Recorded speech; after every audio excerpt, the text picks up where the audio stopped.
गुरुर्ब्रह्मा गुरुर्विष्णू गुरुर्देव महेश्वरा गुरुः साक्षात् परब्रह्म तस्मै श्री गुरुवे नमः.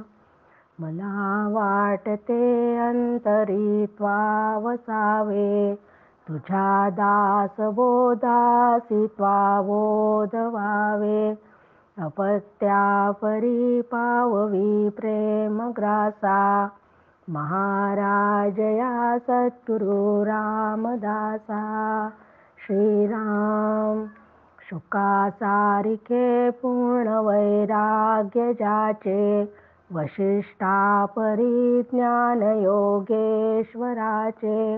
कवी वाल्मिका सारिका मान्य ऐसा नमस्कार माझा सद्गुरु रामदासा. जय जय रघुवीर समर्थ. सद्गुरु प्रल्हाद महाराज डॉक्टर काका व आदरणीय मंदाताईंना नमस्कार करते. जयश्रीताईंनाही नमस्कार करते. दासबोध अभ्यास वर्गासाठी जमलेल्या तुम्हा सर्व श्रोत्यांना वंदन करते. आज दशक 10वा, समास 10वा, चळाचळ निरूपण. या समासाचे नाव चळाचळ निरूपण आहे. म्हणजे काही चळ व काही अचलाचे वर्णन यात केले आहे. चळ म्हणजे दृश्य जगत, जे जगत सतत परिवर्तनशील म्हणजे चंचल व त्या जगताचे अधिष्ठान ब्रह्म अचल म्हणजे निश्चळ असते आहे. समर्थांनी 1 ते 15 ओव्यांमध्ये मूळ माया, तिचे स्वरूप, तिचे लक्षण, तिची व्याप्ती व तिच्या संबंधीचे चुकीचे अनुमाने व पिंड ब्रह्मांडाची 4 देहांची यादी दिली आहे. श्रीराम समर्थ.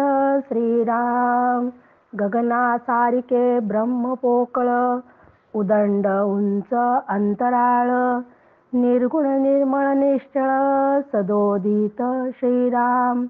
त्यास परमात्मा म्हणती आणिक नामे नेणो किती. परी ते जाणिजे आदी अंती, जैसे तैसे श्रीराम. की ब्रह्म आकाशाप्रमाणे सर्व व्यापक असून ठाव न लागणाऱ्या अपार अंतराळाच्या उंचीमध्येही ते व्यापून आहे. असे निर्गुण, विमल, अचळ व सदोदित म्हणजे नित्य आहे. त्यालाच परमात्मा म्हणतात. त्या परमात्म्याला अनेक नामे आहेत.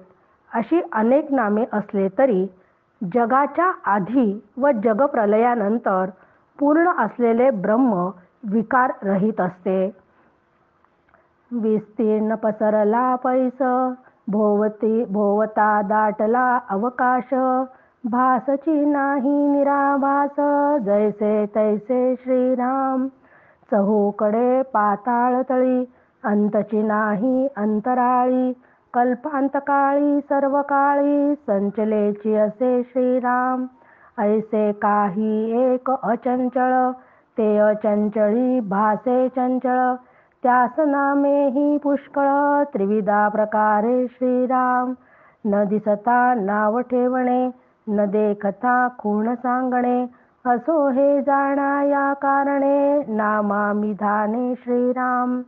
मूळ माया मूळ प्रकृती, मूळ पुरुष ऐसे म्हणती, शिवशक्ती नामे किती, नाना प्रकारे श्रीराम. की असं विकार रहित असलेलं हे ब्रह्म अमर्याद व्यापक आहे. अनंत विश्वाच्या सर्व बाजूंनी ते घनदाट भरलेले असून त्यात जराही पोकळी नाही, फट नाही. म्हणजे आकाश आणि अशा या जसे आकाशाचे ज्ञान 5ही ज्ञानेंद्रियांना होत नाही. आपण म्हणतो पण की आकाशाला निळा रंग आहे, पण ती निळाई सुद्धा भ्रामक आहे. म्हणजे आकाशाचे ज्ञान ज्ञानेंद्रियांनी होत नाही. ब्रह्म आकाशासारखे निराभास आहे. आणि असं हे पाताळापासून तर या सगळ्या जे काही आहे त्या सगळीकडे दाही दिशामध्ये ब्रह्म कोंदाटलेले आहे. अनंत अंतराळात ते अमर्याद व्यापून राहिलेले आहे. म्हणजे सृष्टीच्या आधी, सृष्टी असताना, नंतर आणि सृष्टी नसतानाही, म्हणजे प्रलय झाल्यावरही कालातीत असे ते घनदाट भरून असते. असे हे ब्रह्मतत्व अचल असून त्या ब्रह्मामध्येच उत्पत्ती स्थिती लयाची गती असलेले दृश्य जगत आपल्याला भासते. त्या गतीचा स्वामींना अनेक नामे दिलेली आहेत. अशी ही अनेक नामे जरी असती तर वास्तविक न दिसता नाव ठेवणे, न देखता खूण सांगणे, असो हे जाणा या कारणे नामाभिधाने श्रीराम.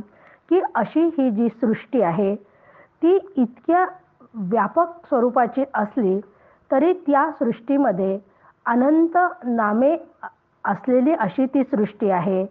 म्हणजे तसं पाहिलं तर ती नाहीच आहे. पण तसंच या सृष्टीचा जो चालनकर्ता आहे त्याला सुद्धा आपण अनेक नावाने संबोधत होतो. म्हणजे वास्तविक हे स्वामी म्हणजे हे दिसत नाही, ब्रह्म आपल्याला दिसत नाही, म्हणून आपल्याला ते ब्रह्म असे आहे, ते आकाशासारखे आहे, अशी त्याची काहीतरी खूण सांगावी लागते, त्याची लक्षणे सांगावी लागतात आणि त्या ब्रह्माला नावं द्यावी लागतात. त्याची ओळख पडण्यासाठी काही संकेत ठरवावे लागतात. त्यालाच आपण या ब्रह्मालाच मूळ माया म्हणतात, मूळ प्रकृती, मूळ पुरुष, शिव, शक्ती अशा अनेक प्रकारच्या त्यांना संज्ञा आहेत. परिजे नाम ठेविले जया, आदी ओळखावे तया, प्रचिती विणकासाया, वल्गणा करावी श्रीराम. की अशी अनेक प्रकारची नावे जी शास्त्राने आपल्याला ओळख पटण्यासाठी त्या ब्रह्माला दिलेली आहे. पण ज्याला अनेक नामे ठेवली आहेत नामे, त्याची शास्त्राने सांगितलेले नामे आपण ओळखावी. म्हणजे जे नाम आपण घेतो त्याचा नामी कोण हे ओळखावे. कारण नाम घेणारा जीव असतो आणि मग जो जीव ज्या नामाचं नाम घेतो तो नामी कोण, की ज्याच्या सत्तेवर हा हे नाम घेतो त्याला मात्र आपण ओळखायला हवे. कारण जसं समुद्राच्या पाण्याच्या लाटा असतात, समुद्राच्या पाण्यामध्ये लाटा असतात, त्या लाटांमध्ये खूप फेस असतो, त्या समुद्राच्या लाटांचे कधीकधी उंच थेंब उडतात, पण त्यामध्ये एका पाण्याशिवाय दुसरं काहीच नसते. पण त्या पाण्याला आपण लाटा, फेस, थेंबुटा असे नाव दिले आहे. म्हणून लाट हे नाम आहे, पण त्यात पाण्याशिवाय काही नाही. म्हणजे पाणी नामी आहे, त्याची लाट, थेंब हे नाम आहेत आणि पाणी हे नामी आहे. म्हणून नाम व नामी एकच आहेत. नाम घेताना त्याचा नामी कोण याची ओळख व्हावयासच हवी. कारण ओळख नसताना केवळ नाम घेतले तर ती बालिश बडबड होईल. म्हणून आपण ज्याचे नाम घेतो त्याचा कर्ता कोण आहे, कोणाच्या सत्तेवर मी हे नाम घेतो, त्या नामीला आपण ओळखायला पाहिजे. कारण नाम आणि नामी एकच आहे. कारण मुळात जीव ब्रह्मरूपच आहे. रूपाची न धरिता सोये, नामा सरिसे भरंगळो नये, प्रत्येक वेण गळंगा होये, अनुमान ज्ञाने श्रीराम. की जर रूपासंबंधी आपल्याला काहीही माहिती नसताना फक्त नामाचा घोकत राहिलं तर आपला निश्चय जो व्हायला पाहिजे तसा निश्चय होणार नाही आणि आपण मात्र फक्त गोंधळून जाऊ. कारण नुसते अनुमानाने ते नाम घेत असाल तर ते चालणार नाही. कारण अनुमान नुसतं चालणार नाही, तर तिथे अनुभवच यायला हवा. निश्चळ गगनी चंचळ वारा, वाजो लागला भरारा, परी त्या गगना आणि समीरा, भेद आहे श्रीराम. तैसे निश्चळ परब्रह्म, चंचळ माया भासला भ्रम, त्या भ्रमाचा संभ्रम करुण दाऊ श्रीराम. जैसा गगनी चालिला पवन, तैसे निश्चळी झाले चलन, इच्छा स्फूर्ती लक्षण स्फूर्ण रूप श्रीराम. की अचळ अशा आकाशामध्ये चपळ वारा अचानक वेगाने वाहू लागला. तरी आकाश आणि वारा यात निश्चित फरक आहे. त्याप्रमाणे अचल ब्रह्म व त्यात भासलेल्या गतिमान मायेचा हा संपूर्ण जो भ्रमाचा विस्तार आपल्याला दिसतो, तो आता आपण इथे स्पष्ट करून सांगू असं समर्थ म्हणतात. की आकाशात जसा वायू वाहतो त्याचप्रमाणे निश्चळ अशा या परब्रह्मामध्ये गतिशील माया अचानक प्रगट झाली आणि आदी संकल्प स्फूर्तिरूप असं त्या मायेची लक्षणं असून तीच मूळ स्फुरणाने ती घडलेली आहे. म्हणजे थोडक्यात की एकोहम बहुश्याम असं स्फुरण त्याला ब्रह्माला झालं आणि ही माया अचानक प्रगट झाली. मग त्या जाणीवेमध्ये अहमपणे जाणीव झाली, तेची मूळ प्रकृती बोलिली, महाकारण काया रचली ब्रह्मांडीची श्रीराम. महामाया मूळ प्रकृती, कारण ते अव्याकृती, सूक्ष्म हिरण्यगर्भ म्हणती, विराट ते स्थूल श्रीराम. ऐसे पंचीकरण शास्त्रप्रमये, ईश्वर तनुश्चतुष्टये, म्हणून हे बोलणे होय, जाणीव मूळ माया श्रीराम. की ही जी जाणीव आहे ती अहमपणाने जीवामध्ये राहते. मग या जाणीवेलाच एकोहम स्फुरणामुळे अहमचे रूप आले, तिलाच मूळ प्रकृती म्हणतात. ब्रह्मांडाचा महाकारण देह तो हाच. कारण पिंडाचे 4 देह आणि ब्रह्मांडाचे 4 देह आपण अभ्यासले होते. आता इथेही पण पुन्हा समर्थांनी ते स्पष्टीकरण केले आहे की पिंडाचे देह कोणचे, तर स्थूल, सूक्ष्म, कारण आणि महाकारण. तसं ब्रह्मांडाचे पण 4 देह आहे, विराट, हिरण्यगर्भ, अव्याकृत आणि मूळ प्रकृती. तर हे 4ही देह पिंडाचे आणि ब्रह्मांडाचे. तर असं पंचीकरणामध्ये, पंचीकरणाच्या शास्त्रात हे 4 देहांची अशी नावं सांगितलेली आहेत. पण ब्रह्मांडाच्या देहांनाच ईश्वर तनुश्चतुष्टय असंही म्हणतात. मग असा जो पिंडाची जे 4 देह आहे त्याला आपण जीव म्हणतो आणि ब्रह्मांडाचे आहे त्याला ईश्वर म्हणतात. कारण जीव व ईश्वर पण दोन्हीही म्हणजे जीव आणि ईश्वर या दोन्ही म्हणजे पिंडाचा देह आणि ब्रह्मांडाचा देह यात व्यापून राहणारी जी जाणीव आहे ती जाणीव म्हणजेच मूळ माया आहे. ही जाणीव म्हणजेच चिदाभास आहे आणि चिदाभासाच्या माध्यमातूनच या सगळ्या देहाचा कारभार सुरू असतो. आता पुढे 16 पासून ते 34व्या ओवीपर्यंत समर्थांनी पुल्लिंगी, स्त्रीलिंगी आणि नपुसकलिंगी ही नावे सांगितलेली आहे की ईश्वराला कुठल्या कुठल्या नावांनी आपण संबोधतो याची पूर्ण लिस्टच दिलेली आहे. तर सगळ्यात पहिल्यांदी 16 ते 22 मध्ये समर्थांनी परमात्म्याची पुल्लिंगी नावे दिली आहेत. परमात्मा परमेश्वरू, परेश ज्ञानघन ईश्वरू, जगदीश जगदात्मा जगदेश्वरू, पुरुष नामे श्रीराम. आत्मा अंतरात्मा विश्वात्मा, द्रष्ट्या साक्षी सर्वात्मा, क्षेत्रज्ञ जीवात्मा शिवात्मा, देही कुटस्थ बोलिजे श्रीराम.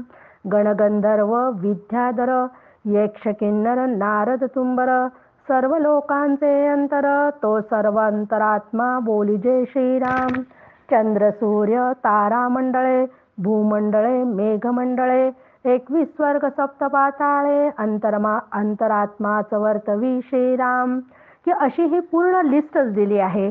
तर त्यामध्ये हा परमात्मा परमेश्वर ईश्वर सद्घन चिद्घन ज्ञानघन असणारा, कारणरूप असणारा, ज्योतिरूप असणारा, अत्यंत शुद्ध आणि सूक्ष्म असणारा असा आत्माच अंतरात्मा, द्रष्ट्या साक्षी सर्वात्मा, जीवात्मा शिवात्मा, देहामध्ये त्याला कुटस्थ म्हणतात असा हा धर्मात्मा नंतर ऋषी देव मुनी यांना धारण करणारा गण गंधर्व विद्याधर यक्ष किन्नर नारद तुंबर या सर्वांचा आत्मा म्हणजेच सर्वोत्तरात्मा आहे.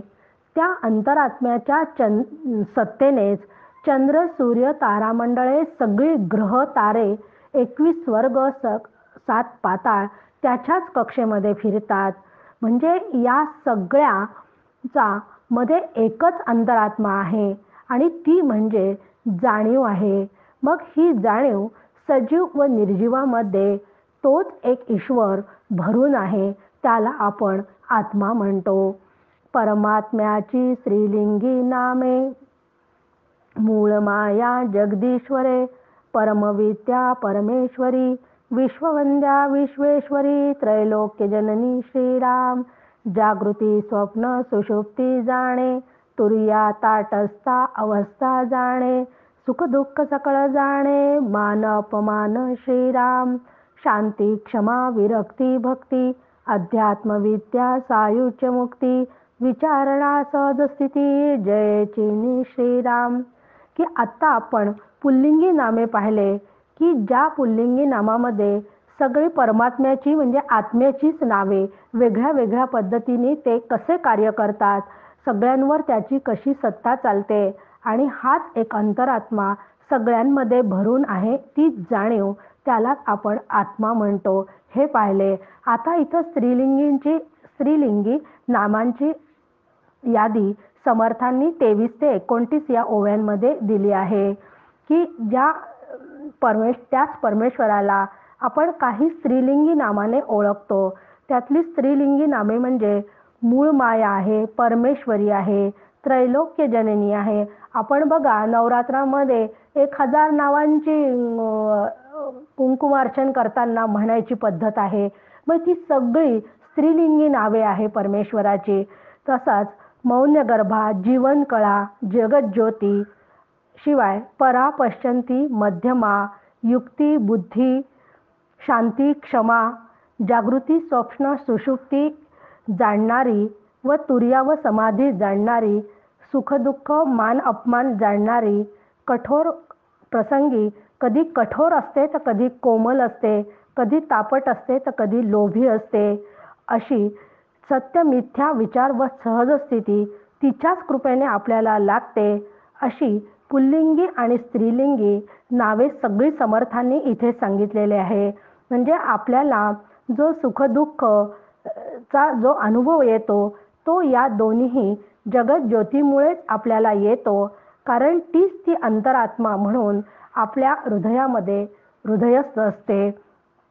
आता समर्थांनी 30 ते 32 या ओव्यांमध्ये नपुसकलिंगी नामे सांगितली आहे. जाणणे अंतःकरण चित्त श्रवण मनन चैतन्य जीवित येथे जाते सूचित होणे पहा श्रीराम. मी पण तू पण जाणपण ज्ञातेपण सर्वज्ञपण जीवपण शिवपण ईश्वरपण अलिप्तपणे बोली जय श्रीराम. ऐसी नामे उदंड सती परिते एकची जगज्योती विचारवंत ते जाणती सर्वंतरात्मा श्रीराम.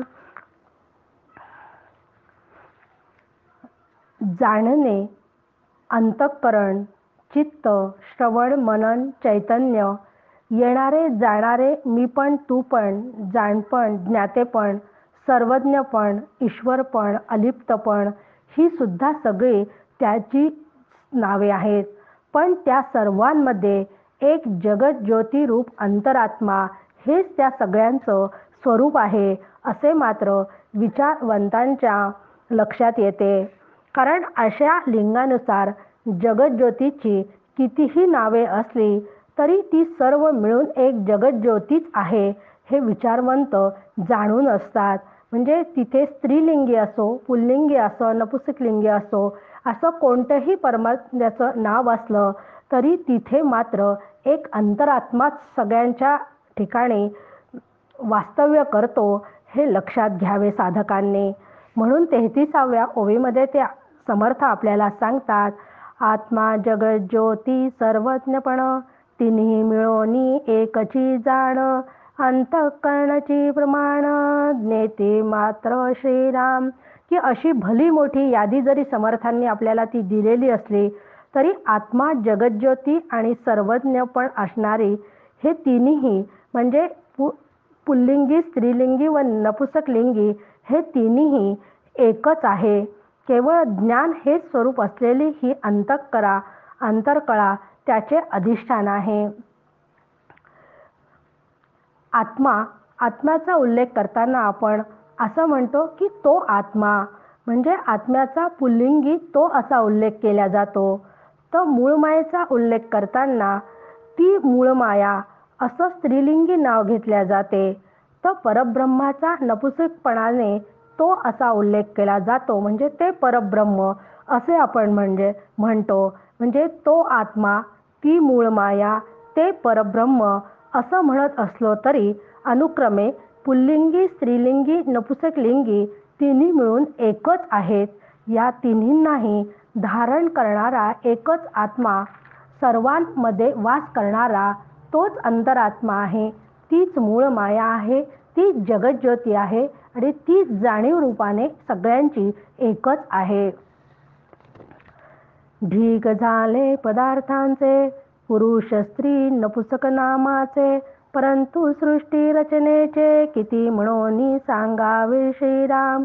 की या सृष्टीमध्ये तिन्ही लिंगांच्या पदार्थांचा एवढा मोठा ढीग आहे असला तरी तेवढ्याने अपार सृष्टी रचनेशी कितीशी कल्पना येणार आहे.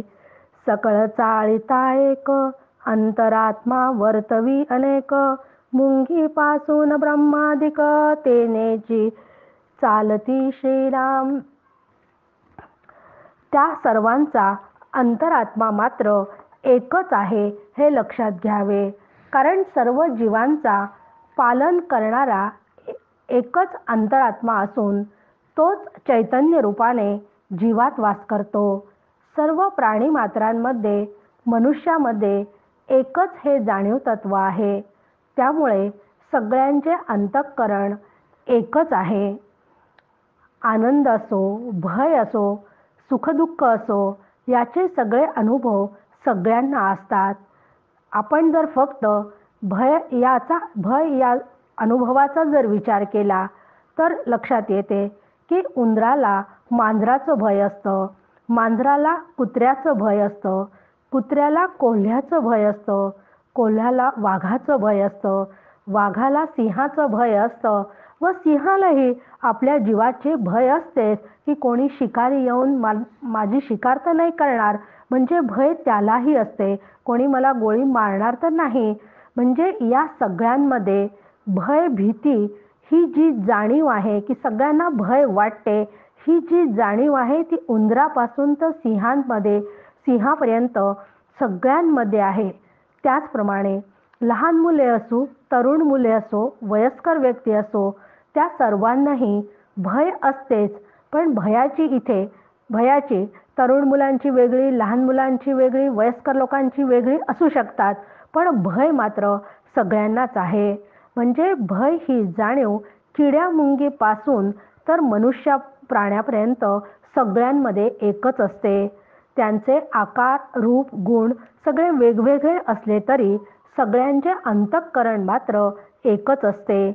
सगळ्यांना अग्नीचा चटका बसतो, पाणी सगळ्यांसाठी शीतल असते. हा जो अनुभव आहे यावरूनही आपल्या लक्षात येते की अंतःकरणातील जाणीव एक आहे हे लक्षात घ्यावे. या सर्वांचा अंतरात्मा हा एकच असून तोच सृष्टीचा चालक आहे. तो अंतरात्मा आहे कैसा प्रस्तुत ओळखावा आमासा नाना प्रकारींचा तमासा येथेची आहे श्रीराम. की त्या अंतरात्म्याची किंचित ओळख करून घ्यावी. सृष्टीतील सर्व खेळ ज्याच्या सत्तेने चालतात त्याची ओळख करून घ्यावी. तो कळेना परी दिसेना प्रचित येते परी भासेना शरीर ऐसे परी वसेना एके ठाई श्रीराम. की असा हा अंतरात्मा आपल्याला जाणीवेच्या रूपाने कळतो. पण पंच ज्ञानेंद्रियांच्या आव्याकात तो कधीच येत नाही. त्याचा अनुभव आपल्याला येतो, पण तो कधीही वृत्ती ज्ञानाचा विषय होत नाही. तो आपल्या शरीरामध्ये सगळीकडे व्यापून असतो, पण तो कुठेच आपल्याला सापडत नाही. म्हणजे जर आपण एखाद्या डॉक्टरकडे गेला आणि डॉक्टरांना म्हणले की आमच्या याच्यातला आत्मा आम्हाला दाखवा बरं, तर डॉक्टरांना सुद्धा तो दिसत नाही. तर डॉक्टर आपल्याला काय दाखवणार आहे? असा हा अंतरात्मा कोणाचा आपल्याला दिसतच नाही. तीक्ष्णपणे गगनी भरे, सरोवर देखताच पसरे, पदार्थ लक्षण उरे, चहूकडे श्रीराम. की असा हा अंतरात्मा अत्यंत तीक्ष्ण असल्याने जणू काही तो आकाशातून सुद्धा बाहेर पडतो. किंवा जलाशयाकडे पाहिला तर त्याच्या व्याप्ती एवढा जणू तो सगळीकडे पसरलेला आहे. सर्व पदार्थांच्या आत आणि बाहेर सगळीकडे तो व्यापून शिवाय शिल्लकच राहिलेला आहे. जैसा पदार्थ दृष्टीस दिसतो, तो त्याचा सारिखाच होतो. वायुहून विशेषतो चंचल विषयी श्रीराम. कित्येक दृष्टीने देखे, किती एक रसनेने चाखे, किती एक ते ओळखे, मने करुणी श्रीराम. श्रोती बैसोन शब्द ऐकता, घ्राणेंद्रिये वास घेतो, त्वचेंद्रिये जाणतो, शीतोष्णादिक श्रीराम. ऐसे जाणे अंतरकळा, सकळामध्ये परी निराळा. पाहता त्याची अगाध लीळा, तोची जाणे श्रीराम. तो पुरुष ना सुंदरी, बाळ तारुण्य ना कुमारी, नपुसंकाचा देहधारी, परी नपुसक नव्हे श्रीराम. की असा हा अंतरात्मा पदार्थांच्या आकाराप्रमाणे आकार धरतो. म्हणजे एखाद्या वस्तूकडे जेव्हा आपली नजर जाते तेव्हा आतला चिदाभास त्या वस्तूपर्यंत जातो आणि त्याचा आकार तो धारण करतो. तो वायूने अधिक वेगवान असतो. डोळ्यांच्या माध्यमातून आपल्याला कित्येक रूपे आपण बघतो. जिभेच्या माध्यमातून सगळ्याची पदार्थांची आपण चव घेतो. मनामार्फत अनेक वस्तूंचे स्वरूप जाणतो. आपण डोळ्यांनी जेव्हा एखादी वस्तू पाहतो, म्हणजे जर आपण सूर्याला पाहिलं तर डोळ्यांनी आपल्याला सूर्याचं रूप की डोळा गोल आहे हा आकार आपल्या लक्षात येतो आणि मनाने हा सूर्य आहे हे लक्षात येते. कानांनी आपण शब्द ऐकतो, नाकाच्या साह्याने वास घेतो, त्वचेने शीत उष्ण इत्यादी स्पर्श आपल्याला जाणवतात. असा तो परमात्मा वृत्तीज्ञानाचे अधिष्ठान असून त्याने तो लिप्त मात्र होत नाही. हे अगाध रहस्य त्याचे तोच जाणे. असा हा आत्मा पुरुष, स्त्री, बालक, तरुण, मुलगी इत्यादी तो कोणीच नसतो. नपुंसक व्यक्तीच्या शरीरातही तोच व्यापून असला तरी तो नपुंसक पण नाही. तो चालवी सकळ देहासी, करुण्य करता म्हणती त्यासी, तो क्षेत्रज्ञ क्षेत्रवासी, देही कुटस्थ बोलिजे श्रीराम. सर्व देहांचे सर्व व्यवहार चालविणारा हा परमात्माच देहातील कर्मेंद्रिये, ज्ञानेंद्रिये, अंतःकरण, 5 प्राण सर्वांना चालविणारा तोच असूनही तो मात्र अकर्ताच आहे. या शरीराला म्हणजे जीवाच्या शरीराला क्षेत्र म्हणतात आणि त्या शरीरात राहणाऱ्याला क्षेत्रज्ञ किंवा जीव असेही म्हणतात. उपाधी भेदाने त्यालाच कूटस्थ किंवा ईश्वर म्हणतात. भगवद्गीतेमध्ये भगवंत सांगतात, द्वामिमो पुरुषो लोके क्षरश्चाक्षर एवच, क्षर सर्वाणि भूतानि कूटस्थोक्षर उच्यते. की या दृश्य जगात 2 पुरुष आहेत, एक क्षर आणि दुसरा अक्षर. क्षर म्हणजे जीव चैतन्याला क्षर म्हणतात, तर अक्षराला कूटस्थ म्हणतात. क्षर नाशवान आहे तर अक्षर पुरुष अविनाशी आहे, त्यालाच आपण कूटस्थ म्हणतो. कूट म्हणजे ऐरण. लोहाराच्या ऐरणीवर हातोडीचे घाव बसतात. त्या घाव घातल्यामुळे त्याच्या खाली असणाऱ्या अनेक प्रकारच्या वस्तू मोडतात व नवीन वस्तू घडविल्या जातात.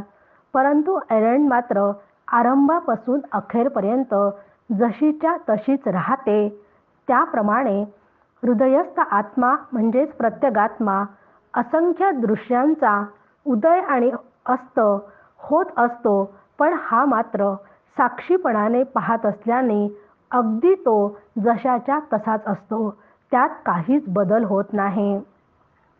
दोन्ही पुरुष लोक सती क्षराक्षर बोलिजेती सर्वभूते क्षर म्हणती अक्षर कूटस्थ बोलिजे श्रीराम. उत्तम पुरुष तो आणिक निप्रपंच निकळंक निरंजन परमात्मा एक निर्विकारी श्रीराम. की या जीवसृष्टीमध्ये दोन पुरुष त्यांनी सांगितले की एक क्षर आणि अक्षर म्हणतात. तर प्राण्यातील जीवचैतन्याला क्षर म्हणतात आणि ईश्वर चैतन्याला अक्षर म्हणतात. पण या क्षर आणि अक्षर या दोन्हीहूनही उत्तम पुरुष मात्र वेगळाच आहे. आणि हा उत्तम पुरुष म्हणजेच परमात्मा आहे, आत्मा आहे. तो निर्गुण निराकार आहे. तो प्रपंचातील एकही कलंक नसलेला निराकार, सर्वश्रेष्ठ, एकमेव अद्वितीय व निर्विकार असा आहे. म्हणजे क्षर व अक्षर पुरुषाला उपाधी आहे, तर उत्तम पुरुष मात्र निरुपाधिक आहे. कारण जीवचैतन्याला म्हणजे जीवचैतन्याला पिंडाची उपाधी आहे. ईश्वर चैतन्याला ब्रह्मांडाची उपाधी आहे. तर ब्रह्मचैतन्य मात्र निरुपाधिक आहे. चारी देह निरसावे साधके देहातीत व्हावे देहातीत होता जाणावे अनन्य भक्त श्रीराम. देही मात्र निरसून गेला ते अंतरात्मा कैसा उरला निर्विकारी विकाराला ठाव नाही श्रीराम. निश्चळ परब्रह्म एक अचळ जाणावे माईक ऐसा प्रत्यय निश्चयात्मक विवेके पाहावा श्रीराम. स्थूलादी चार देहांचा निराश केल्यानंतर साधकाने विधेयी अवस्था साधकाला प्राप्त होते. म्हणजे तो विधेयी होऊन देहात त्यांनी राहावे. कारण एकदा चारी देहांचा निराश केला की ते मी नाही असा दृढ निश्चय साधकाने करायचा. आणि असा त्यांनी निश्चय केला की तो देहात असूनही विधेयी होतो. यालाच अनन्य भक्त म्हणतात.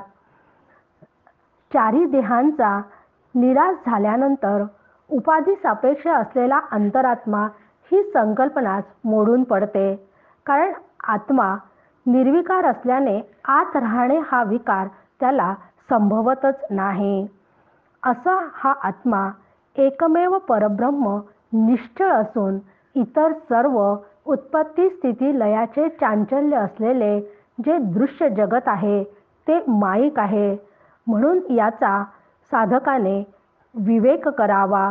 विवेक करून काय निश्चळ आहे काय चंचल आहे असा निश्चय करून माईकाचा त्याग करावा.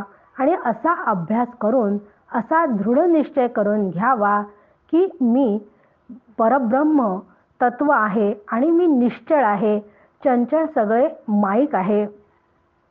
येथे बहुत न लगे खळखळ एक चंचळ एक निश्चळ शाश्वत कोणते केवळ ज्ञाने ओळखावे श्रीराम.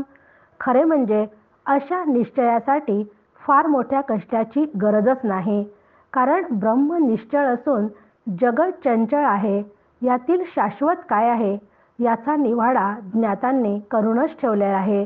त्या ज्ञात्यांवरच विश्वास ठेवावा. असाराचा त्याग करून सार तत्व स्वीकारावे. हा सारासार विचार होय. ज्ञानी महात्मे नित्य व अनित्य यांचा निरंतर विवेक करतात. येथे ज्ञानची होते विज्ञान येथे मनाचे होते उन्मन तेथे कैसे चंचलपण आत्मयासी श्रीराम. की मन अत्यंत चंचल आहे. त्याला आवरणे कठीण असते. ज्ञानी महात्म्यांच्या ठिकाणी ज्ञानाचे विज्ञान होते व त्यांचे मन उन्मन होते. मन एकदा काबूत आले की मनाचे चांचल्य राहत नाही. चंचलता गेली की आत्मज्ञानाने ते स्थिर होते. येथे मनच उरत नाही, तेथे मनाच्या चांचल्यामुळे आत्म्यावर होणारा चांचल्याचा परिणामच नसतो. सांगणो वांगणीचे काम नवे, आपुल्या अनुभवे जाणावे. प्रत्यय शिणावे तेची पाप श्रीराम. की ज्ञानाचे विज्ञान होणे या सगळ्या गप्पा करून सांगणे सारख्या या गोष्टी नाही. म्हणजे एकाने दुसऱ्याला सांगायचे, दुसऱ्याने तिसऱ्याला सांगायचं, असे उडत उडत सांगून काहीच साध्य होणार नाही. कुठले ग्रंथ वाचूनही ते साध्य होणार नाही. तर कितीही साधना केली तरीही ते साध्य होणार नाही. त्यासाठी प्रत्यक्ष साधनेच्या साह्याने अनुभवच घ्यावा लागतो आणि अनुभव घेऊनच ते साधते. सत्या एवढे सुकृत नाही, असत्या एवढे पाप नाही. प्रचिती विण कोठेच नाही, समाधान श्रीराम. सत्य म्हणजे स्वरूप जाण, असत्य माया हे प्रमाण. येथे निरूपले पाप पुण्य, रूपे सहित श्रीराम. दृश्य पाप ओसरले, पुण्य परब्रह्म उरले. अनन्य होताच झाले, नामातीत श्रीराम. की आता समर्थांनी इथून पुढे जे सत्य आहे, सत्य आणि असत्याचा फरक सांगून त्याचबरोबर पाप आणि पुण्य याबद्दलच्या सगळ्या ओव्या सांगितल्या आहेत. की सत्या एवढे सुकृत नाही, की त्रिकालाबाधी सत्यरूप ब्रह्म मी आहे असं अनुभव घेणे हे जीवनाचे सर्वश्रेष्ठ असे सुकृत आहे. हे केव्हा शक्य आहे हो? की ज्या वेळेस खरंच माझं काहीतरी पुण्य असेल, बहुत सुकृताची गोडी म्हणून विठ्ठले आवडी, त्याप्रमाणे माझं जर सुकृत खूप चांगलं असेल आणि तरच मला असा अनुभव येऊ शकतो. आणि असा अनुभव म्हणजे सत्यरूप ब्रह्म मी आहे असा अनुभव आला की मी देह या असत्य समजुतीत जगणे यासारखे दुसरे पाप नाही. ते म्हणतात आहे समर्थ इथे की दुसरे पाप नाही. कारण एकदा सत्याचा अनुभव आला की असत्यापासून मी आपोआपच दूर जायला लागते. म्हणून मी देह या समजुतीपासून मी दूर जाते. मग खऱ्या समाधानासाठी कोणत्याही क्षेत्रात प्रत्यक्ष अनुभव घेतल्याशिवाय दुसरा उपायच नाही. म्हणून सत्य ब्रह्माचे म्हणजे आत्मस्वरूपाचे ज्ञान हेच पुण्य असून असत्य म्हणजे माईक सृष्टी सत्य मानणे हेच पाप आहे. मग अशा दृश्य सृष्टीच्या पापाचा निराश झाला की पुण्यरूप ब्रह्म उरले आणि ते मी आहे असा अनुभवजन्य अनुभव घेतला की दृश्य जगतातल्या नामारूपाचा बाध होतो. आणि असा बाध झाला की आपण वस्तू स्वतः सिद्ध, तेथे नाही देह संबंध. पापराशी होती दग्ध, येणे प्रकारे श्रीराम. की असा अनुभव एकदा आला की मी ब्रह्म आहे, तर मग असा नित्यसिद्ध ब्रह्माचा अनुभव एकदा आला की मी असल्याने मग मी ब्रह्मरूप झालेली असल्यामुळे माझा देहाशी काही संबंधच राहत नाही. कारण विचारांनी मी त्या देहाचा बाध केलेला असतो. असा बाध केलेला असतो. कारण वस्तू कशी आहे? वस्तू नित्यसिद्ध आहे आणि ती निरुपाधिक आहे. मग ते निरुपाधिक आहे म्हणजे त्याला एकही उपाधी नाही. पण असे ब्रह्म मी असल्याने देहाशी जेव्हा संबंधच उरत नाही. कारण देह हा कसा आहे? स्थूल, सूक्ष्म, कारण आणि महाकारण या चारींचा मिळून देह झालेला असतो. मग या चारही देहांच्या माध्यमातून जीवाच्या हातून पाप घडत असते. आणि पण त्या देहाचाच जर निराश आपण केला तर देहाकडून झालेल्या पापांच्या राशी आपोआपच जळून जातात. एरवी ब्रह्मज्ञाने विण, जे जे साधन तो तो क्षीण. नाना दोषांचे क्षाळन, होईल कैसे श्रीराम. पापांचे वळले शरीर, पापची घडे तदनंतर, अंतरी रोग वरी वरी उपचार, काय करी श्रीराम. की म्हणून ब्रह्मज्ञाना वाचून केलेले सगळे कष्ट निरर्थक असतात. त्यांनी अनंत पापे कशी धुतल्या जाणार आहेत. मग त्यासाठी मात्र आत्मज्ञान करून त्याचा अनुभवच घेतला पाहिजे. असं म्हणतात की पूर्वजन्माच्या काही पाप केल्यामुळे ते पाप भोगण्यासाठीच मनुष्याला चालू शरीर मिळते. म्हणजे जणू काही मिळालेले शरीर पापाचेच घडलेले असते आणि हे शरीर चालू जन्मात अजून पापात करण्याचे साधन बनते. म्हणजे त्याच्या हातून अजून चांगलं काही कार्य न करता काही अजून पापच घडते. मग असं जर पापी शरीर, म्हणजे जिला अविद्या म्हणतात. पापी शरीर म्हणजे काय की परमार्थाच्या दृष्टीने पाप म्हणजेच अविद्या आहे. तर मग जिला अविद्येचा आजार झालेला आहे, त्या अविद्येचा आजार घालविण्यासाठी फुटकळ कितीही उपचार केले तरी त्याचा उपयोग होणार नाही.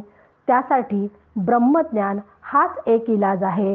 म्हणजे माझे जर पोट दुखत असेल तर मला पोटातच औषध घ्यावं लागेल. मी जर माझ्या पायाला काही मलमपट्टी केली तर त्याने माझी पोटदुखी थांबणार नाही.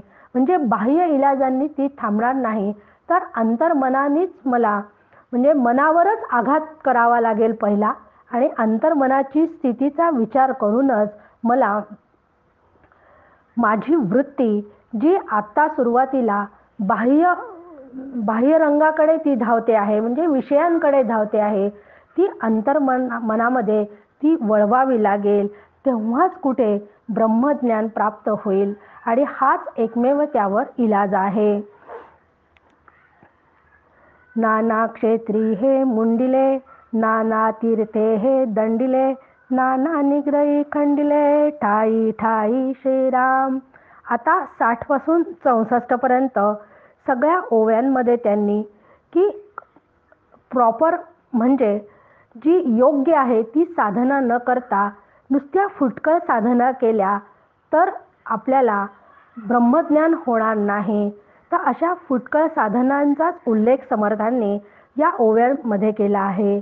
की गयेसारख्या क्षेत्रात मुंडन केले, अमरनाथ सारख्या इतक्या अवघड यात्रा केल्या, पर्वत चढले, खडतर व्रते केले की नुसतं पाणी पिऊन राहायचं आहे, अन्न न खाता राहायचं, एका पायावर उभा राहायच्या, अशा खडतर व्रत केले तर फक्त शरीराचे हालच होतात.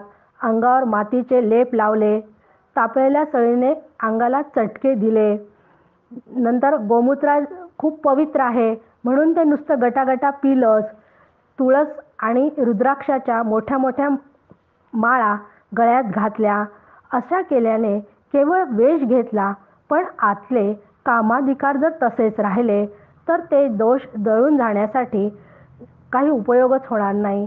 ते दोष जर घालवायचे असतील तर आत्मज्ञानच हवे.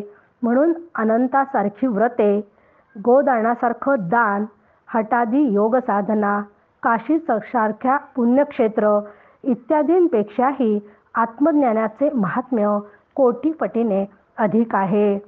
आत्मज्ञान पाहे सदा, त्याच्या पुण्यास नाही मर्यादा, दुष्टपातकाची बाधा निरसोन गेली श्रीराम. की जो अध्यात्म विद्येचे सतत चिंतन करतो त्याच्या पदरी पुण्याच्या अमर्याद राशी येतात आणि दुष्ट पाप जे आहे ते पालापाचोळ्यासारखे उडून जाते, असं इथे समर्थ सांगतात. वेदशास्त्री सत्यस्वरूप, तेची ज्ञानियांचे रूप, पुण्य झाले अमूप, सुकृते सीमा सांडली श्रीराम. की वेदांत शास्त्राने जे सत्याचे स्वरूप सांगितले आहे त्या स्वरूपाची ओळख करून घेऊन ते मीच आहे असा दृढ निश्चय असणाऱ्याने ज्ञानाचे स्वरूपही तेच असते. अमर्याद सुकृत गाठी असल्यामुळे न मोजता येण्यासारखे पुण्य मात्र त्या सुकृताच्या पदरी पडते.